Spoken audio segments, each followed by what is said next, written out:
Good day, everyone. HSMAI is pleased to share the following video from the 2018 HSMAI Digital Marketing Strategy Conference in New York City. Before we begin, HSMAI would like to thank the 2018 video series supporters, STR and HNN. The following video from the conference is How to Harness Social Media for Hospitality Wins with Benji Greenberg, CEO, BCV. Benji's bio and a PDF of his slide deck are available in the Handouts tab. Hello. I appreciate going with just the first name, similar to Madonna. I appreciate it. I'm going to quickly, because I heard a little bit about cocktail hour coming up, try to move through this pretty fast. Here we go. So we're going to talk quickly about how to harness social media to win in the hospitality game. For us, and what I'm going to try to explain here, it's easy to focus on a campaign. It's shiny, it's exciting, it's new, right? What actually drives revenue over time through social is constant interaction, right? A constant, always-on presence. So when we look at why social media is so impactful for hotels, it comes down to really one core thing, which is it's really the last true 24/7 brick and mortar in existence, right? Additionally, the shift to mobile, to apps, has sort of left the consumer spending anywhere between 1 to 2 minutes out of every 5 on some Facebook-owned app. Whether that's good or bad, we'll ignore it for the moment. So social has a marketing component, it has a sales component, it has a customer service component. There's anything and everything you can think of. And a lot of times we run into hotels that are sort of warring internally on how to handle this. I would advise you to think of social first as a data opportunity, right? It should inform and sort of advise everything that is going on within your hotel. There's intelligence to be gathered about who the demographic that's engaging with the hotel is versus the actual demographic who's staying there. Are you reaching the right guests? What content is impactful? One of the things that I think is often missed is just the word constant, right? Social is an always-on game. Whether it's 3 in the morning, 9 in the morning, somebody asking for a toothbrush, somebody asking for a room upgrade, these things are always on. The last thing here is how to harness, let's call it pent-up demand using campaigns, right? So the first part here. As I'm at the Ritz-Carlton Half Moon Bay, I want to share an amazing customer service experience. I've always said that customer service is low-hanging fruit. I think that maybe 10% of companies out there actually nail this. Ritz-Carlton's a perfect example. When we got here, a door lock was too short. The chain was too short. So I just thought it was kind of funny. So I took a photo of it. You can check out my Instagram page. And I took a photo and I did #fail. And I think somehow Ritz-Carlton, the place was tagged. So we leave, we're here for an event, we leave to go to our event, we come back, no joke, an hour later, they fixed the chain, and then on my desk, we got this. So they had went through my Instagram feed, they obviously found that I like scotch.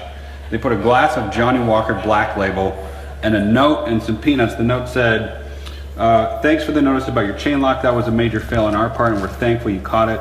To show our gratitude, we hope you enjoy this treat, kick back and relax. Doesn't get much better than that. It's unbelievable customer service. It's not often we get, a guest who will spend the time to tell you exactly what happened to him and how great it was. So we're thankful for him for making this video. But ultimately, people look at these things as sort of a once in a blue moon opportunity where you can capitalize on this. Let's just recap here what happened, right? And how you need to think of every interaction that occurs at your hotel. So this is a conference guest. There's sort of a tendency to think about social as primarily impacting transient. The truth of the matter is anybody who stays at your hotel is on social and they're using it in some form. It's a negative issue, so it's actually a complaint, right? He's phrasing it in a nice way with the #fail, but overall, you have to be able to deliver when somebody complains in any channel. We resolved the issue, which is just the basics. It's getting back to zero. It's not really a solve yet, right? The fact of the matter is, you've got to do more, right? Because you just brought his expectation back to where it should have been to begin with. In this case, we personalize it by understanding what's important to him, what lets him know that we care. And this didn't take long. You can look through an Instagram feed. It's something very similar to that. These opportunities, they're constant. He shares it, somebody else shares it, and great, we have a few more followers, a few more engagement. If that was happening once, great, right? But the fact of the matter is, we did about 30,000 of these in 2017, right? And the fact, when you kind of look at it, is how does that build over years? One of our clients, a hotel I'll show you in a second here, who'd been with us for about 4 years, does a great job of capitalizing on these opportunities and then eventually harnessing the demand that we've built up in the space.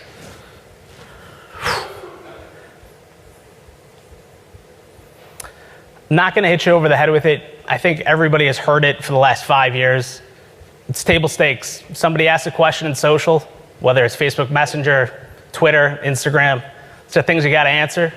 The idea that you can't see it or you're not listening to it really doesn't fly anymore. I'm just going to keep moving on through these stats. So now that you've seen what a one-off interaction does, how that can generate sort of positive buzz, and if we're doing this all the time, how do we actually take it to the next level? So here we have a campaign, Summer in Florida. It's my favorite. I like it a lot. In this case, Fontainebleau really wanted to fill some of the demand period, similar to the last one we saw, utilizing sort of the pent-up excitement that everybody shares across their Instagram stories, across their Facebook posts, and across just all the geolocation photos that are shared there. So this is not any proprietary tool or secret analytics. This is just Instagram analytics. Anybody can see this by going into your account. And it will give you some basic stuff around demographics, who's actually engaging on your posts. It's informative, right? This is sort of the baseline for how you craft a campaign. Who is going to actually see it and how are you going to engage with it? So for Fontainebleau, their demographic that had been particularly active was the 25 to 44, and a few of their feeder markets were part of that. Right? So what we did was we created specific content targeted at that audience based on the content we know they cared about in the past. So you have what you're seeing actually right here is Instagram stories. Similar to Snapchat, with these, we created content that was almost, I would just say 90% influenced by the number of photos that were sharing the exact same content on the geolocation for the hotel. Right? This is a very, very busy property, and about, let's say, 30% of all of the photos shared there have to do with the pool. Whether it's the cabanas or just the floats, everybody sort of puts that together with this iconic hotel. Another 10% was around the F&B, with dim sum being the number one thing being shared around the F&B content. Right? Knowing these things, we can craft a campaign that makes way more sense for the hotel. The next thing you have to do is make it easy. You have to be able to book, you got to provide them with constant opportunities, and you have to make sure more than anything else, you're hitting the same people. It doesn't do you any good to do a campaign in one that doesn't resonate with the other. So, this is not a crazy campaign, it didn't have a crazy ad spend, but over the last 4 years and constant engagement, well over 50,000 messages every year, they were able to harness a couple $100,000 during this need period that was almost 9 months out from when we started it. It doesn't seem like a ton, it doesn't really rock the world, but this is a small campaign. It's one thing that you can use as part of your tool chest. The kicker for all this is if you're not doing the basics, if you're not engaging and interacting, you're not building. There's not going to be any capital to draw on when you actually need it. Being consistent, it's a must.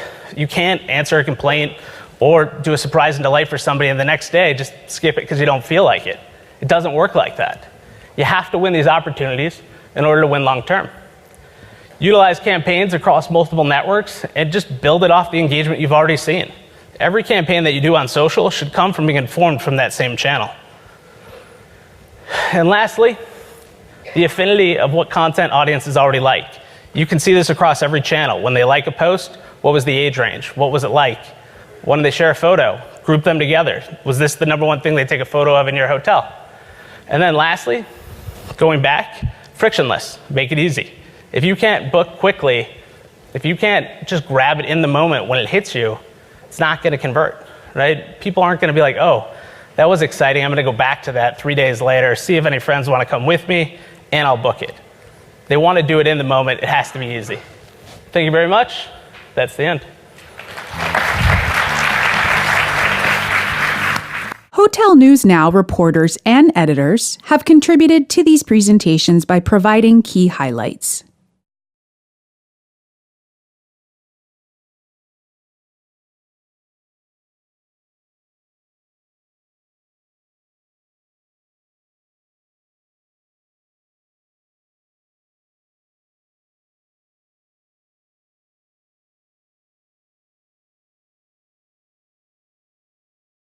Thank you for watching.